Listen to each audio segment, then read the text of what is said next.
नमस्कार। जब भी हम नर्सिंग की बात करते हैं तो दिमाग में क्या आता है? नई नई टेक्नोलॉजी, बेहतर केयर, है ना? मतलब हमेशा आगे देखना, भविष्य की तरफ। पर क्या हो अगर भविष्य को और बेहतर बनाने का जो रास्ता है, वो हमारे अतीत से, हमारे इतिहास से होकर जाता हो? चलिए, आज इसी बारे में बात करते हैं। तो सवाल ये उठता है कि नर्सिंग के भविष्य को अगर हमें और मजबूत बनाना है तो शुरुआत कहां से की जाए। ये एक बहुत बड़ा सवाल है और इसका जवाब शायद वहीं छिपा है जहां हम अक्सर देखना भूल जाते हैं। जवाब है इसके अतीत को समझकर। जी हां, आज की जो बड़ी बड़ी चुनौतियां हैं उनको समझने और आने वाले कल के लिए बेहतर समाधान खोजने की जो चाबी है ना, वो नर्सिंग के अपने इतिहास में ही छिपी है। अच्छा, तो हम इतिहास को एक व्यवस्थित तरीके से, एक सिस्टमैटिक ढंग से कैसे समझ सकते हैं? जाहिर है, रिसर्च के जरिए। और देखिए, हर रिसर्च स्टडी को एक ब्लूप्रिंट की जरूरत होती है, एक मास्टर प्लान, जिसके बिना पूरी इमारत खड़ी नहीं हो सकती। इसी मास्टर प्लान को हम कहते हैं रिसर्च अप्रोच या शोध दृष्टिकोण।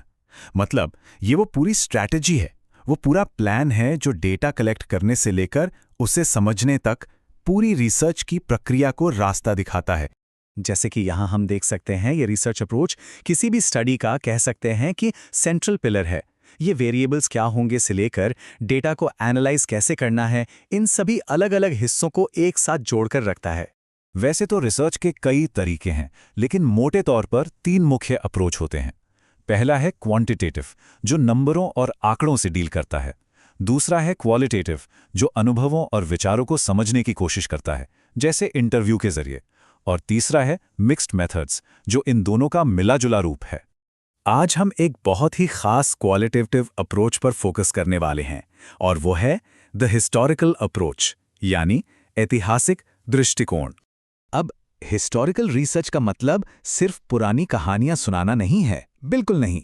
ये एक बहुत ही सिस्टमैटिक प्रक्रिया है जिसमें हम अतीत के सबूतों को इकट्ठा करते हैं, उन्हें बारीकी से जांचते हैं, ताकि हम आज की मुश्किलों को समझ सकें और भविष्य के लिए सही फैसले ले पाएं। इसकी कुछ खास बातें हैं। पहली, ये उन घटनाओं पे फोकस करता है जो पहले ही हो चुकी हैं, तो रिसर्चर उसमें कुछ बदल नहीं सकता। दूसरी, सारा जोर इस बात पर होता है कि घटनाओं को उनके सही संदर्भ में समझा जाए। और तीसरी बात, ये पूरी तरह से जो पहले से मौजूद दस्तावेज और सबूत हैं, उन्हीं पर निर्भर करता है। तो सवाल ये है कि रिसर्च करने वाले ये ऐतिहासिक सुराग, ये क्लूज आखिर ढूंढते कहाँ हैं? चलिए, सबूतों की इस पगडंडी पर थोड़ा आगे चलते हैं। सबूतों को हम 2 हिस्सों में बांट सकते हैं। एक होते हैं प्राइमरी सोर्सेज, यानी प्राथमिक स्रोत। ये डायरेक्ट फर्स्ट हैंड सबूत होते हैं, बिल्कुल एक चश्मदीद गवाह की तरह।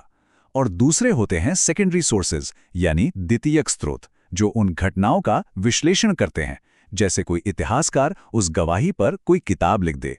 प्राइमरी सोर्सेज में क्या क्या आ सकता है? सोचिए, कोई पुराना सरकारी रिकॉर्ड, कोई ऐतिहासिक कलाकृति, किसी की पर्सनल डायरी, मीटिंग के मिनट्स, पुरानी तस्वीरें, और यहाँ तक कि उन घटनाओं से जुड़े लोगों के इंटरव्यू भी इसमें शामिल होते हैं। वहीं दूसरी तरफ सेकेंडरी सोर्सेज में टेक्स्ट बुक्स आती हैं, एनसाइक्लोपीडिया, नर्सिंग पर छपी हुई किताबें, या किसी पॉलिसी पर लिखा गया कोई एकेडमिक पेपर। ये हमें एक बड़ा कॉन्टेक्स्ट समझने में मदद करते हैं। चलिए अब ये देखते हैं कि इस हिस्टोरिकल रिसर्च का इस्तेमाल करके किस किस तरह की कहानियां और तथ्य सामने लाए जा सकते हैं। सबसे पहले आता है बायोग्राफिकल रिसर्च। इसमें हम फ्लोरेंस नाइटिंगेल जैसे बड़े नर्सिंग लीडर्स या फिर भारत की शुरुआती नर्सों के जीवन और उनके योगदान के बारे में पढ़ते हैं। इससे हमें पता चलता है कि कैसे एक इंसान के संघर्ष और कामयाबी ने पूरे प्रोफेशन को एक नई दिशा दी। फिर है इंस्टीट्यूशनल रिसर्च। इसमें हम इंडियन नर्सिंग काउंसिल या किसी खास नर्सिंग कॉलेज जैसे संगठनों के विकास को देखते हैं। यह हमें समझाता है कि आज नर्सिंग के जो नियम कानून और शिक्षा का सिस्टम है, वो आखिर ऐसा क्यों है और कैसे बना। इसके बाद आता है पॉलिसी रिसर्च। इसमें हम नर्सिंग से जुड़े कानूनों और हेल्थ केयर पॉलिसीज के विकास को ट्रैक करते हैं।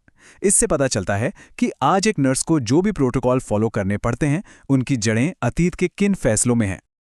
और आखिर में है सोशल हिस्टोरिकल रिसर्च।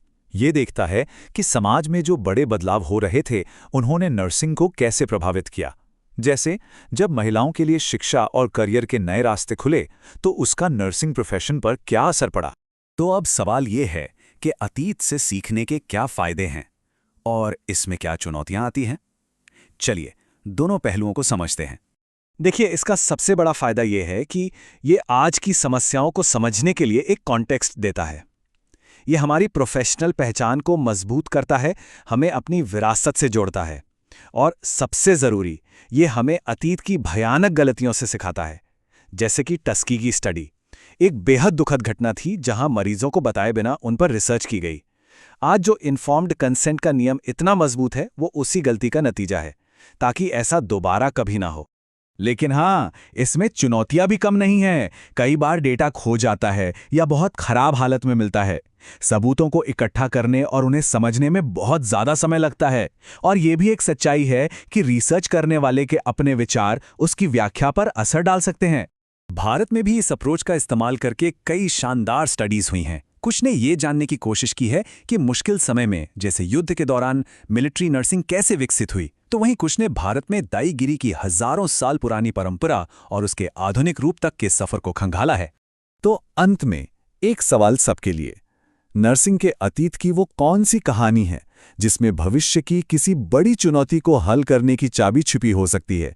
क्योंकि इतिहास सिर्फ गुजरे हुए कल के बारे में नहीं है, ये आने वाले कल को रोशन करने के बारे में है।